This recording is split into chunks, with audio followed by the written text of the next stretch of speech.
अस्सलामुअलैकुम। आज हम रेस्टोरेंट स्टाइल से फ़िश फ्राई कर रहे हैं।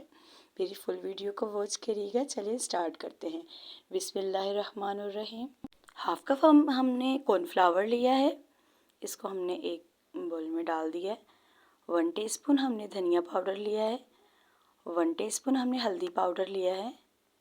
हाफ टी स्पून हमने लाल मिर्च पाउडर लिया है और 1 टीस्पून हमने नमक लिया है और हाफ़ टी स्पून हमने अदरक पाउडर लिया है और हाफ़ टी स्पून ही हमने लहसुन पाउडर लिया है और एक चुटकी मैंने फूड कलर लिया है और अजवाइन मैंने 1 टीस्पून ली है और कश्मीरी लाल मिर्च ऑप्शनली आप डाल सकते हैं अपना मर्ज़ी से। और मैं 2 अंडे ले रही हूँ। पहले एक अंडा हमने तोड़ के डाल दिया, थोड़ा सा मिक्स करेंगे तो एक और इसके अंदर जाएगा बैटर में। थोड़ा सा मैं इसको इसलिए मिक्स कर रही हूँ, वो भी डाल देती हूँ। तो माशाल्लाह ये इतनी ज़बरदस्त रेसिपी है, इसको आपने ज़रूर ट्राई करना है। बिल्कुल डिफरेंट तरीके से बना रहे हैं। इसको अच्छी तरीके से हमने मिक्स करना है, यकजान बना देना सारे बैटर को। सारा बैटर अच्छी तरीके से हमने मिक्स कर लेना है और एक नींबू भी हमने डालना है। इसके हमने बीज रिमूव कर देने हैं और अच्छी तरीके से हम हाथ से इसको निचोड़ के डाल रहे हैं। और ये रेसिपी बिल्कुल झटपट से है। अगर कोई मेहमान आ गए हैं तो आप जल्दी से बना के सर्व कर सकते हैं। इतने परफेक्ट मसाला बनेगा इंशाल्लाह कि आप मुझे ज़रूर बताएंगे। और जिन्होंने मेरा चैनल सब्सक्राइब और लाइक नहीं किया कर देख रही हैं, ये बिल्कुल फ्री होता है, इसके कोई चार्जेस नहीं होते।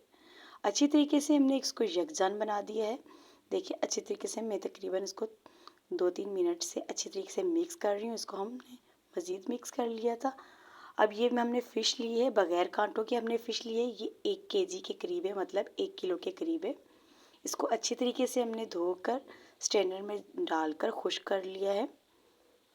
अब इसकी हम कटिंग कर लेते हैं। मैंने इस फ़िश के 3 पीस किए हैं और ये मैंने सुपर मार्केट से लिए हैं।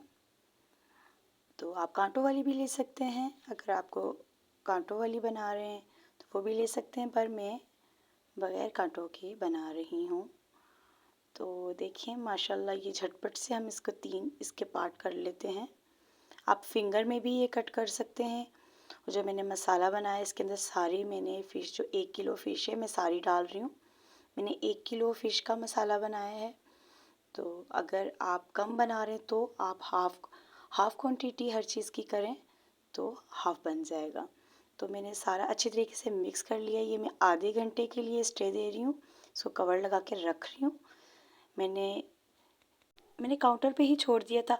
अब मैंने सरसों का तेल लिया है और इसको मैंने इतना पकाया था, तकरीबन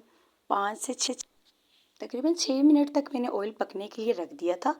जब अच्छी तरह कड़कने की आवाज़ आई तो उसके बाद मैंने इसके अंदर फ़िश ऐड कर दी। मैंने सरसों का तेल लिया, मैं आपको बता चुकी हूँ। और अगर आप सरसों का तेल नहीं यूज़ करना चाहते तो आप कुकिंग ऑयल में भी फ्राई कर सकते हैं, पर सरसों के ऑयल में एक अलग टेस्ट आता है, आप ज़रूर ट्राई कीजिएगा। तो माशाल्लाह इतनी ज़बरदस्त परफेक्ट मसाला लगा है। कोई मसाला उतर नहीं रहा, फैल नहीं रहा ऑयल में। देखिए माशाल्लाह बिल्कुल परफेक्ट। मैं साथ साथ हिला भी रही हूँ और बिल्कुल परफेक्ट मसाला लगा है। मैंने 5 से 6 मिनट के लिए हल्की आंच में फिर हाई आंच में मैंने बनाई है। बिल्कुल परफेक्ट बन चुकी है और मैं इसको स्टैंडर से निकाल रही हूँ। और बाकी भी मैं स्टेप बाय स्टेप बाकी भी फ़िश में फ्राई कर रही हूँ। मैंने सारी फ़िश फ्राई करनी है। तो देखें स्टेप बाय स्टेप मैं सारी कर रही हूँ। साथ साथ मैं इसको उल्टा पलटा भी रही हूँ और कोई मसाला नहीं उतर रहा है। बिल्कुल परफेक्ट मसाला बना है और माशाल्लाह इतना ज़बरदस्त आपको भी खाने के लिए मिलेगा। देखिए मैंने सारी माशाल्लाह निकाल ली है और इसको मैंने प्रेजेंट कर रही हूँ। देखिए मैंने थोड़ा सा ऊपर गार्निश वगैरह किया है प्याज, नींबू, टमाटर डाल के। तो आप भी इस तरह कर सकते हैं। मैं आपको तोड़ के भी दिखाती हूँ। बिल्कुल परफेक्ट बनी है। मैं टमाटो केचप के साथ लगा के खा रही हूँ। तो देखें माशाल्लाह अगर आपके मेहमान आ रहे हैं तो आप उसी टाइम आप इनको फ्राई करके सर्व कर सकते हैं। बिल्कुल परफेक्ट बनी है और इसको आपने ज़रूर ट्राई करना है। मुझे फ़ीडबैक ज़रूर देना है। दुआ में याद रखिएगा। अल्लाह हाफिज़।